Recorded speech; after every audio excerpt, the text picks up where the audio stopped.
Headlines. TRS అరెస్టులో ఆపుతుందట BJP, అందుకే చేయలేదట ఎలక్షన్ల పోటీ. ఇంకో 5 ఎమ్మెల్సీ సీట్లు ఖాళీ, చాలా మంది లైన్లుండ్రు కాంగ్రెస్ కెళ్ళి.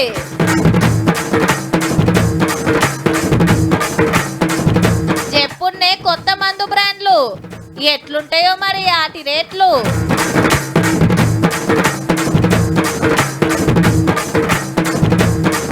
షురు అయిన ఆంధ్ర అసెంబ్లీ, ఫస్ట్ నాడే వైసీపీ లొల్లి.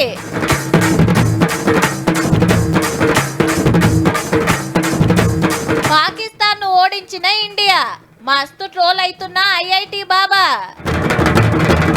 ఇటుకెంచి రేవంత్ రెడ్డి సారు, అటుకెంచి కేసీఆర్ సారు, నడుమిట్ల కిషన్ రెడ్డి సారు, ఇట్లా 3 పార్టీల ముఖ్యులు ఎలక్షన్ల ప్రచారంలోకి దిగితే ఏమన్నుండునా, మాటకు మాట పంచుకు పంచు మస్తుండునబ్బా. అటో ఇటో గా ఇద్దరు సై అంటే సై అంటారు కానీ పాత సీఎం సరే బిందాస్ గా ఫామ్ హౌస్ లో ఉన్నాడు. ఓట్లకి ఆలైంది కాబట్టి పచారంగిన జోరుంది. మళ్ళా ఒక్కనాడే 3 మీటింగులు, నిజామాబాద్, మంచిర్యాల, కరీంనగర్. ఎమ్మెల్సీ ఎలక్షన్ లో కాంగ్రెస్ పార్టీనే గెలిపియాలని మీటింగుల మీద మీటింగులు పెట్టిండు సీఎం రేవంత్ రెడ్డి సారు. ఒకవేళ 55,163 మంది ఉద్యోగులకు మేము ఉద్యోగ నియామకాలు ఇచ్చుంటే మాకు ఈ ఎన్నికల్లో ఓటు వేయండి అని నేను అడుగుతున్నా. ఇయ్యకపోతే నాకు ఓటు వేయకండి. జీతం వస్తే నాకు ఓటు వేయండి. మొదటి తారీఖు నాడు జీతం రాకపోతే నాకు ఓటు వేయొద్దని నేను అడుగుతున్నా ఈరోజు ప్రభుత్వ ఉద్యోగస్తులు. మెదకు, కరీంనగర్, నిజామాబాద్, ఆదిలాబాద్ జిల్లాల్లో ఇంత ముఖ్యమైన ఎలక్షన్లు జరుగుతుంటే బీఆర్ఎస్ పార్టీ ఎందుకు నిలవలేదని క్వశ్చన్ చేసిండు. మొదట్లో అధికారం బాయ్, రెండోసారి డిపాజిట్లు బాయ్, మూడోసారి నీకు అభ్యర్థి దొరకకపోయా కేటీఆర్. ఇంకా నువ్వేంది నువ్వు మాట్లాడేది? ఇవాళ ఆదిలాబాద్, నిజామాబాద్, కరీంనగర్, మెదక్లో టీఆర్ఎస్ కి అసలు పట్టపత్రుల ఓట్లే లేవా? అయితే వెనకాల ఏరే కథ ఉంది. ఫోన్ ట్యాపింగ్ కేసులా, కార్ రేసింగ్ కేసులా, గొర్రెల స్కామ్ కేసులా బీఆర్ఎస్ పెద్దలు అరెస్ట్ కాకుండా బీజేపీ వాళ్ళు కాపాడుతాండ్రు. అందుకే ఈ ఎలక్షన్ల కారోళ్ళు కమలానికి సీక్రెట్ మద్దతు ఇస్తుండ్రు అనేది సీఎం సార్ మాట. ఫోన్ ట్యాపింగ్ కేసులో ముఖ్యమైన ప్రభాకర్ రావును అమెరికాకి వెళ్ళి పట్టుకొస్తానికి ఎంత తిప్పల పడ్డా మన సెంటర్ మంత్రులు కిషన్ రెడ్డి సారు, బండి సంజయ్ సార్ అడ్డం పడుతుర్రట. ప్రభాకర్ రావును, శ్రవణ్ రావును ఎప్పటి లోపల విదేశాల నుంచి నువ్వు రప్పిస్తావు బండి సంజయ్.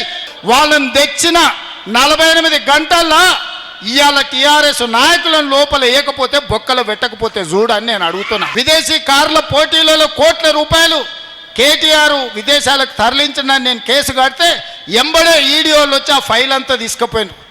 ఎందుకు ఈ కార్ రేసుల్లో కేటీఆర్ను ఈడీ వాళ్ళు అరెస్టు చేయలేదని నేను అడుగుతున్నా. ఎమ్మెల్యేలు పార్టీ మారిన 10 నియోజకవర్గాలు ఉప ఎన్నికలు పక్కా వస్తాయని బీఆర్ఎస్ పార్టీ వాళ్ళు అంటారు కదా. 2014 నుంచి 2023 వరకు 10లలో ఎమ్మెల్యేలను, ఎమ్మెల్సీలను, ఎంపీలను తీసుకున్నాడు. ఉప ఎన్నికలు ఒకటాన్ని వచ్చినాయా? మరి ఆ 10 ఏళ్లలో రాని ఉప ఎన్నికలు ఇప్పుడు ఎట్లకెళ్ళి వస్తాయి?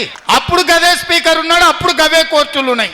ఇప్పుడు గదే స్పీకర్ ఉన్నాడు, ఇప్పుడు గవే కోర్టులు. ఎట్లు ఉప ఎన్నికలు వస్తాయి నాకు చెప్పురా అని అడుగుతున్నా. బీసీ అని చెప్పుకునే మోడీ దేశమంతా బీసీల జనాభా ఎందుకు లెక్క పెడతలేడని ప్రశ్నించిండు. ఇక మంచిర్యాల మీటింగ్ లో చెన్నూరు ఎమ్మెల్యే వివేక్ వెంకటస్వామి సార్ మాట్లాడుకుంటా దళితుల జనాభా పెరిగినట్టే బడ్జెట్ లో నిధులు పెంచాలని కోరిండు సీఎం సార్ ను. మీరు ఎస్సీ ఎస్టీ బడ్జెట్ లో ఏదైతే 17 నుంచి 18% వరకు ఈసారి బడ్జెట్ లో పెడతానని ఒప్పుకున్నారో దాని వలన చాలా మందికి ఉపయోగపడుతుంది. ఎల్లుండే 3 సీట్లకు ఎమ్మెల్సీ ఓట్లు. 2 జాతీయ పార్టీల నడుమ ప్రచారం తగ్గఫర్ నడిచింది కాబట్టి ఎవరు గెలుస్తారో చూడాలి. ఈ 13-14 నెలల 75,000 కోట్ల రూపాయలు చంద్రశేఖరరావు చేసిన అప్పుకు నేను ఇవాళ మిత్తి కట్టిన. ఈ మిత్తి ఇవాళ ముప్పుగా తయారయ్యి మనల్ని మొత్తం తినేస్తుంది. మొత్తం పాతయే చూపిస్తావేందన్నా? మీ కాడ కొత్త మోడలు లేవా? ఏహే ఇదొద్దు, మా యారాలకున్నది. ఇది మన పక్కింటి ఆమె 10 మాటలు కట్టుకున్నది. ఇప్పటికే కొత్త డిజైన్లు చూపి అన్నా. ఈడ లేనట్టున్నాయి, ఇంకో షాప్కు పోదాం పాన్రి అని వెళ్ళిపోతారు. అంతే కదా మరి, నచ్చింది మనకు మెచ్చిందే తీసుకుంటారు. చీరలైనా, చెప్పులైనా, సెల్ ఫోన్లైనా. ఇప్పుడు గీ ముచ్చట దేనికంటే ఏ ఊకే గీదేం తాగుతాం, తాగి తాగి నాలుకే సప్పబడ్డది రిమ్మెక్కుతలేదు అనుకునేటోళ్ళు ఇక గిలాసులు రెడీ చేసి పెట్టుకోర్రి. కొత్త కొత్త బ్రాండ్లు వస్తున్నాయి, మళ్ళా లోకల్ కంట్రీ ఫారెన్ బ్రాండ్లు గిన రాబోతున్నాయి. వీళ్ళు మా కాడ పలానా సరుకు ఉంది, మీరు పర్మిషన్ ఇస్తే అమ్ముకుంటామని దరఖాస్తు పెట్టేదానికి కంపెనీలకు 15 రోజుల టైం ఇచ్చింది ఆబ్కారీ శాఖ. అప్లికేషన్లు వచ్చినాక ఆన్లైన్ లో కాగితాలు పెడతారట, ఏ కంపెనీ ఏ మందు తెస్తుందో ఎరక చేస్తానికి. ఓ 10 రోజులు ఇదంతా ఒడిపించి బ్రాండ్లు ఫైనల్ చేస్తారు. అట్లనే మా మందు మంచిది, ఎటువంటి కేసులు లేవని కంపెనీలు సర్టిఫికేట్ పెట్టాలి. ఏ రాష్ట్రంలో అమ్ముతుండ్రో అక్కడ సర్కార్కి వెళ్ళి తెచ్చి అంత ఓకే అనుకుంటేనే మార్కెట్లకు మాలు. ఇప్పుడు 53 కంపెనీల మందు బీర్లు అమ్ముతుంటే అందులో తెలంగాణలో తయారయ్యేటి 15, ఇంట్లో బీర్ల కంపెనీలు 6. ఇక కొత్తగా ఎన్ని బ్రాండ్లు దింపుతారో కానీ రేట్లు తక్కువ ఉండేటట్టు చూడు సార్లు. ఏరే దేశాలకెళ్ళి గోవాలకెళ్ళి దొంగతనంగా సరుకు తెచ్చుకునే తిప్పల తప్పుతుంది, మీగిన ఆమ్దాని పెరుగుతుంది. కనుక బూమ్ బూమ్ బీర్లు సోమ్ బీర్లు సోంటి ఇదే కూర్రి జరా ఆంధ్రాలోనే కస్టమర్లు మెచ్చక జగనన్న సర్కార్ మీద కన్నెర చేసిండ్రు. మళ్ళా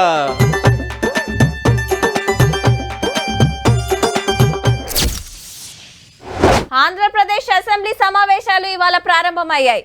ఉభయ సభలను ఉద్దేశించి గవర్నర్ జస్టిస్ అబ్దుల్ నజీర్ ప్రసంగించారు.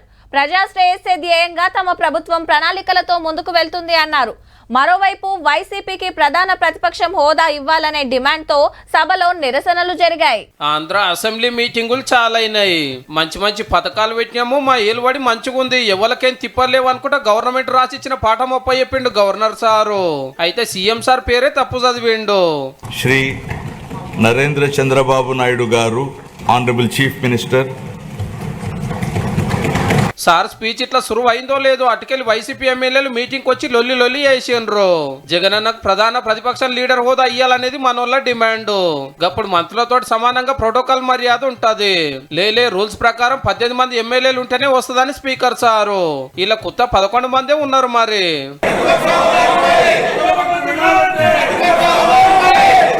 ఓ 10 నిమిషాలు కూడా సభలో లేరు. అధ్యక్షుల వారు ఇట్లా ఇసారా అయ్యాంగానే వాకౌట్ చేస్తున్నామని అందరు బయటకు వచ్చిండ్రు. కనీసం జనసేన కంటే కూడా ఒక సీట్ ఎక్కువ ఇచ్చినా కానీ వాళ్ళకి ప్రతిపక్ష హోదా దక్కేది. ప్రతిపక్ష హోదా ఇస్తే తప్ప మేము అసెంబ్లీలో అడుగు పెట్టాం, లేదంటే ప్రసంగాలను అడ్డుకుంటాం. ఇది సరైన మెసేజ్ బయటికి వెళ్దాం. అయితే 60 రోజులు అసెంబ్లీకి రాకుంటే ఎమ్మెల్యే పదవులకి వెళ్ళి తీసేస్తామని స్పీకర్ సార్ ముందే వార్నింగ్ ఇచ్చిండు. అందుకే ఫస్ట్ నాడు జగనన్న వచ్చిందని ప్రచారం అవుతుంది. చూడాలి మరి రేపటికెళ్ళి వస్తాడో దుమాలే కొడతాడో. గమ్మత్ ఏంటంటే ఈ సారు ప్రధాన ప్రతిపక్షం హోదా ఇస్తే పక్క అసెంబ్లీకి వస్తా అంటున్నాడు, కానీ మన సార్కుగా హోదా ఉన్నా వస్తలేడు.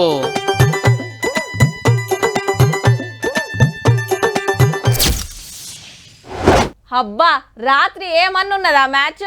ఇండియా పాకిస్తాన్ ఆట అంటేనే ఓ రేంజ్లు ఉంటదాయే. మళ్ళా ఆయతారం పగటిల్ సంధి బిందాస్గా టీవీల ముంగట కూసున్నారు. ఇంటోళ్ళంతా కలిసి కొందరు చూస్తే దోస్తులు సిట్టింగ్లు వేసుకుంటా కొందరు. ఫస్ట్ వాళ్ళ బ్యాటింగు అటు వెనక మనోళ్ళది. ఒక్కొక్కరు దంచుతా అంటే ఫ్యాన్స్ పండుగ చేసుకున్నారనుకో రాదుండ్రి. ఆఖర్లా అల్కగా గెలవంగానే రోడ్ల మీదకి వచ్చి సంబరాలు. అట్లాని ఇప్పుడు ఆ మ్యాచ్ గురించి ఏం చెప్తలేముల్లో ఈ వార్త కోళ్ళు ఎక్కుంది. పాకిస్తాన్ మీద ఇండియా గెలిచినందుకు దేశమంతా సంబరాలు చేసుకుంటే ఐఐటి బాబా వారు బోరు నేడుస్తాండు. ఎందుకంటే పాకిస్తాన్ చేతిలో మన దేశం చిత్తులు ఓడిపోతుంది, విరాట్ కోహ్లీ కాదు ఉత్తదవుతుందని దివ్య జ్ఞానంతో చెప్తే మనోళ్ళు పాకిస్తాన్ ను పొరక ఓడగొట్టిండ్రు. విరాట్ కోహ్లీ సూపర్ సెంచరీ కొట్టిండు. హీగేముంది, ఐఐటి బాబా వారి ఇజ్జత్ గంగల కలిసింది. అసలు పేరు అభయ్ సింగ్. ఐఐటి బొంబాయిలో పెద్ద చదువు చదివి లక్షల జీతం వచ్చే కొలువిడ్సబెట్టి బాబా అవతారం ఎత్తి కుంభమేళాకు తోటి మస్తు ఫేమస్ అయిండు. రేపేమైతుందో ఇయాలనే చెప్పేంత గొప్పోడని చెప్పిన పేరు సంపాదించిండు. తీరు ఇంటర్వ్యూలు ఇచ్చుకుంటా వీడియోలు చేసుకుంటా. నిన్న క్రికెట్ మ్యాచ్ గురించి ఒకరు అడిగితే మన దేశం ఓడిపోతుందని చెప్తే పాకిస్తానే ఓడిపోవడంతోనే ఐఐటి బాబాను ఆర్పారర్చుకుంటారు సోషల్ మీడియాలో. ముందే పక్క దేశంతో నాటంటే ఆ తరీకే అలాగుంటదా. గెలిచాలని పూజలు యాగాలు చేస్తుంటారు ఫ్యాన్స్. అసొంటిది బాబా వారయ్యుండి ఆ దేశం గెలుస్తుందని జోస్యం చెప్తే ఇక ఎట్లుంటది. మంచిగా భక్తి పాటలు పాడుకుంటా డ్యాన్స్ చేసుకుంటా ఉపన్యాసాలు ఇచ్చేదానికి ఇక క్రికెట్ గురించి మనకెందుకు సామి, దుఃఖం లేనోడు దుడ్డని కొన్నట్టు.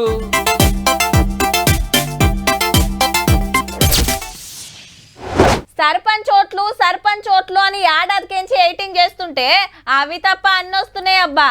అప్పుడు పార్లమెంట్ ఎలక్షన్లు టైంకే వచ్చే నడుమిట్లా ఎమ్మెల్సీలను ఎన్నుకునిరి. ఇప్పుడు ఇంకో 3 సీట్లకు ఎమ్మెల్సీ ఎన్నికలు జరగబట్టే. అరే మొత్తం లీడర్లకు పదవులు వచ్చేటియే జరుగుతున్నాయి, మరి మా సంగతి ఏందని ఊరి లీడర్లు అనుకుంటున్నాయి. అలా ఇగో మళ్ళోటి పట్టభద్రులు టీచర్ల ఎమ్మెల్సీ ఓట్ల ఎల్లుండి ఒడవంగానే ఇంకో 5 సీట్లకు గంట మోగుతుంది. ఎమ్మెల్యేలు ఓటేసి ఎమ్మెల్సీలను ఎన్నుకున్నాయి అన్నట్టు. సోమవారం నోటిఫికేషన్ వస్తుంది. మార్చి 20 నాడు ఏలికి ఇంకు రుద్దుతారు. ఖాళీ అవుతున్న 5 సీట్లల్లా 4 బీఆర్ఎస్ పార్టీయే. మహమ్మద్ అలీ సాబు, సత్యవతి రాథోడ్, చేరి సుభాష్ రెడ్డి, ఎగ్గ మల్లేశము. ఇంకొకరు ఎంఐఎం ఎమ్మెల్సీ మిర్జా రియాజుల్ హసన్. లెక్కకైతే ఎదిగిన కారులదే గాని అప్పట్లో దోస్తు పార్టీ అని పతంగోళ్ళకి ఇచ్చిండ్రు. అసెంబ్లీలో బలగం మీదకెళ్ళి చూస్తే 4 సీట్లు కాంగ్రెసే గెలుస్తుంది అల్కగా. సొంతంగా 65 మంది ఎమ్మెల్యేలు ఉండే, కాళ్ళకెళ్ళి వచ్చిన వాళ్ళు 10 మంది, ఒక కామ్రేడ్ కూడా ఉండే. ఇక బీఆర్ఎస్ పార్టీలో పోగా మిగిలింది 28 మందే కాబట్టి ఒక ఎమ్మెల్సీ సీట్ రావచ్చు. పదవులకు ఏళ్ళయిందని తెలియంగానే మనోళ్ళ పైరవులు జోరున్నాయుల్లో. ఎమ్మెల్యే కావాలంటే పబ్లిక్ లా తిరగాలి, హామీలు ఇయ్యాలి, కోట్ల రూపాయలు కుమ్మరియాలి. ఇవి అట్లా కాదు, ఎమ్మెల్యేలు మాత్రమే ఓటేస్తారు కాబట్టి పార్టీకి టికెట్ తెచ్చుకుంటే చాలు, సీదా మండలికి పోవచ్చు. అందుకే అధికార పార్టీలో 100 మంది లైన్లు కట్టిరు ఈ పదవుల కోసము. కొందరు అయితే ఢిల్లీకి పోయి హైకమాండ్ పెద్దలను కలుస్తున్నారట. ఎమ్మెల్సీ గారు అని పిలిపించుకునే భాగ్యం మన కాడ ఎవరికి వస్తుందో గానీ సేమ్ ఇవే ఎలక్షన్లు జరుగుతున్న ఆంధ్రాల జనసేన పార్టీ తరఫున నాగబాబు సార్ అయితే గ్యారెంటీ అంటున్నారు.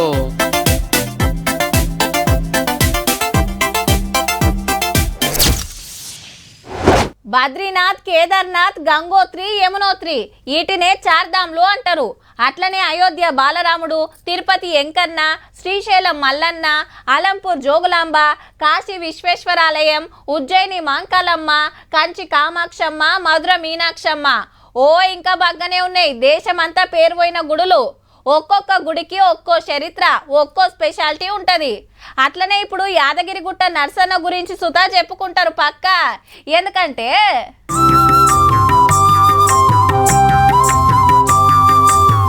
యాదగిరి గుట్ట మీద బంగారు విమానం గోపురం చెక్కున మెరుస్తాందబ్బా.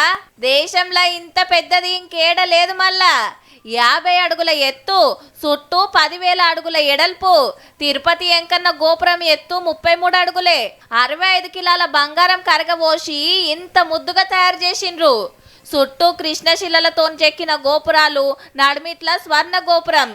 ఒక్కొక్క అంతస్తుల 8 లెక్కన 40 మంది దేవుళ్ళ విగ్రహాలు, 113 ప్రతిమలు పెట్టిండ్రు. ఆయితారం సీఎం రేవంత్ రెడ్డి సార్ వచ్చి ఓపెనింగ్ చేసినాక దేశం అంతటికెళ్ళి 60 నదులకెళ్ళి తెచ్చిన నీళ్లతోని శుద్ధి చేసిండ్రు.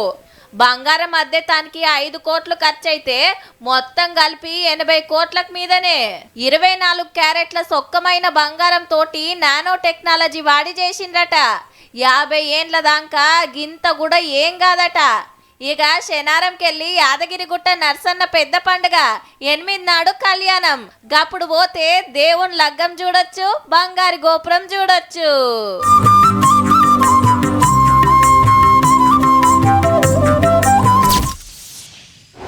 ఇప్పుడు పెట్రోల్ లేకుండా బండి నడుస్తుందా? సరే, పెట్రోల్ ఉన్నదనుకోండి, ముంగట్ టైరో వెనక టైరో పంక్చర్ అయింది, అప్పుడు సుతా ఉరుకుడు అవుతుందా? సరే, పెట్రోల్ ఉండి 2 టైర్ల గాలి మంచిగానే ఉండి చైన్ ఖరాబ్ అయింది అనుకోండి, అసలు కదులుతుందా? రైతుల పరిస్థితి సుతా అట్లనే ఉన్నది. వ్యవసాయం నడిపిద్దామంటే ఓటుంటే ఓటు ఉండదా మరి? ఓ కొడుకు, తక్కువ పొడుగు లేదు పో. పాస్బుక్లు అన్ని లైన్లో పెట్టి ఎగిరిపోకుండా రాళ్లు పెట్టి పక్కకు నిలబడ్డారు రైతులంతా.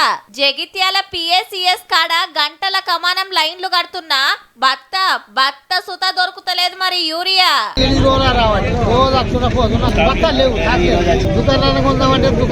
పొద్దుల 6 నుంచి ఇక్కడ వడిసత్తున్నాము. ఏది లేదు, బత్త లేదు, ఏం లేదు, లైన్ ఉన్నది.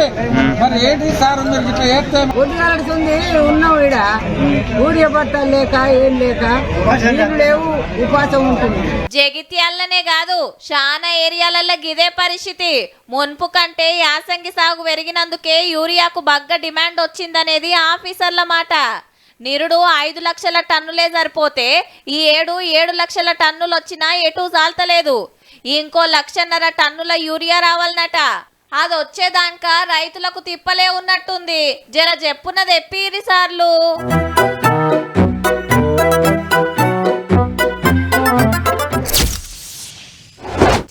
గీ ముచ్చట మాగిన తెలిస్తే పట్టు చీర కట్టుకొని బూట్లు వేసుకొని పక్కా పోతుంటినబ్బా. ఒక దినం ముందుగాల తీన్మార్ల వార్తేసినా అయిపోవు. నేనేంది మా ఆడకట్టోళ్ళంతా వచ్చేటోళ్ళం తీరు చీరలు కట్టుకొని అని చాలా మంది ఫీల్ అవుతారు ఈ వార్త చూడంగానే. అట్లా అని పండగకో పేరంటానికో కాదుల్లో, మరేందో చూడుండ్రి మీరే.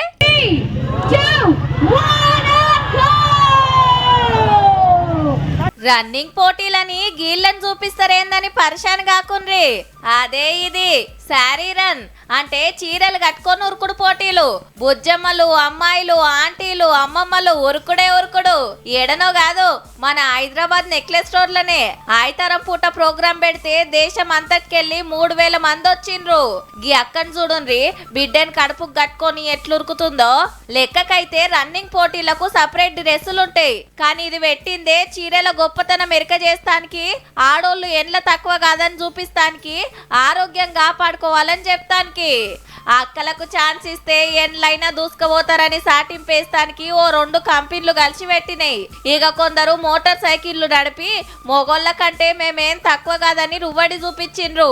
ముచ్చట తెలిసినాక మొగోళ్ళు దోతులు గట్టి ఉరుకుడు పోటీలు పెడతారేమో పో.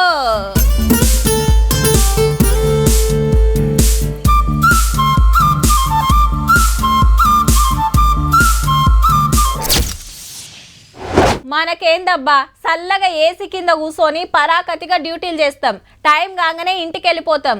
దేశం గెట్టు కాడ కావలుండే జవాన్లకు, కరెంటు కోసం బొగ్గు బాయిలకు దిగినోళ్లకు, సముద్రంలో చేపల షికారికి పోయినోళ్లకు ఎప్పుడు ఏమయ్యేది తెలియదు. ఎట్లా పోయిన మనిషి గట్ల ఇంటికి వస్తాడనే నమ్మికే ఉండదు. గడియ గండమే. గసొంటి గండంలో చిక్కబడ్డోళ్లే గీళ్ళు కూడా. 3 రోజులాయే 8 మంది లోపట చిక్కబడి ఎట్లున్నారో ఏమో ఇప్పటిదాకా జాడబడలే. ఆపతిలా కాపాడే ఆర్మీ, NDRF, సింగరేణి స్పెషల్ టీములు 100 మంది తిప్పలు పడుతున్నా ఫాయిదా లేకుంటుంది. సొరంగం 14 కిలోమీటర్ల దూరంలా మట్టి గూలి నీళ్లు వారుతున్నాయట. అంతా బురద అయ్యే వరకు ఆడిదాకా ఓవుడైతలేదు. 2 ఇంజనీర్లు, 2 మిషన్ ఆపరేటర్లు, 4 లేబర్లను కాపాడేతానికి ఎంత చేయాలనో గంత చేస్తుండ్రు. మనోజ్ శ్రీనివాస్ ద్వివేది మీదికెళ్ళి చూస్తే ఏం తక్కువ 1/2 కిలోమీటర్ ఎత్తైన కొండలు. ఇగో గిట్ల తిరుక్కుంటా పోతే గీడ సొరంగం. పెద్ద బోర్ మిషన్లతోటి దొవ్వుకుంటా లోపటికి పోతుండ్రు. 44 కిలోమీటర్లు దొవ్వాల్సుంటే ఇంకో 10 కిలోమీటర్లే మిగిలింది. పాత సర్కార్ల పన్నులు పెండింగ్ పెడితే ఈ నడుమే చాలైనాయి. ఇది ఒడిస్తే నల్గొండ జిల్లాల 4 లక్షల ఎకరాలకు సాగునీళ్లు, 500 ఊర్లకు తాగునీళ్లు వస్తాయట. SLBC పనులు జప్పు నడిపిద్దామనుకుంటే మొన్న గింత పని అయింది. మంత్రులు, ఎంపీలు, ఎమ్మెల్యేలు పోయి ఆఫీసర్లతో మాట్లాడుతుండ్రు. ఏం కాకుండా అందరు బయటికి రావాలని మనం కూడా కోరుకుందాం. తప్పకుండా మాకైతే నమ్మకం ఏర్పడ్డది. ఎక్కడో దగ్గర వీళ్ళు ఉండుంటారని, రక్షించే వరకు నిద్రపోకుండా పనిచేస్తామని మా ఆదాయ పన్ను, ఆస్తి పన్ను, వృత్తి పన్ను, సంపద పన్ను, కార్పొరేషన్ పన్ను, వినోద పన్ను, service tax, sales tax, excise duty, customs duty. ఇగో ఇన్ని తీర్ల పన్నులు వసూలు చేస్తుంటది గవర్నమెంటు. ఇలా అందరికి ఎరుకున్నదంటే ఆస్తి పన్నే కావచ్చు.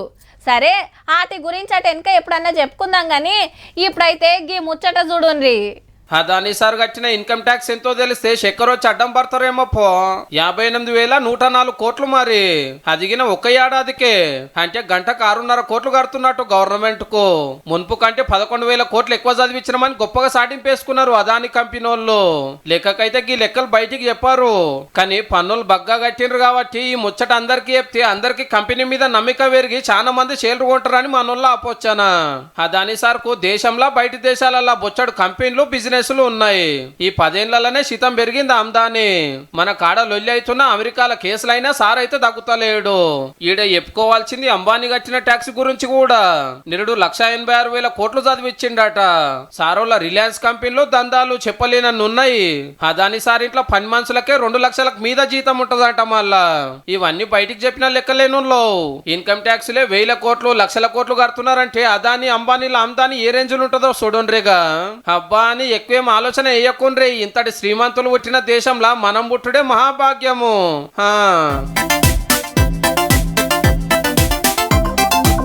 చూసిండ్రు కదా, ఇక ఇయాల్టి తీన్మార్ వార్తలు ఉంటాం. మళ్ళా నమస్తే.